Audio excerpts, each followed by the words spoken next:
এই বাবু, তোমার রক্ত আমাকে খেতে দিবে? আপনি কে? আমাকে এমন ভয় দেখাচ্ছেন কেন? পুলিশকে ডাকবো।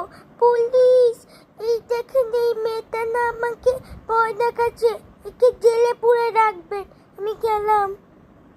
এই মেয়ে, এই তুমি ছোট্ট বাচ্চাটাকে ভয় দেখাচ্ছ কেন? চলো আমার সাথে জেলে চলো, চলো। আমি করিনি তো, খালি রক্ত খেতে চেয়েছি, এর জন্য আবার জেলে কেন যেতে হবে? আবার কথা বলা, চলো চুপচাপ। স্যার স্যার, ওকে কি এখানে ঢুকাবো? দেখি তো কোনখানে। হ্যাঁ ওখানে ওখানে। ও আমার মায়েরা কি করছে?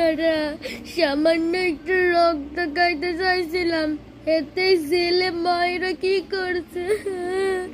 জীবনেও আর রক্ত খামনার আমার কত সুন্দর দাঁতগুলো তুইলে নিয়ে গেছে। সাবস্ক্রাইব।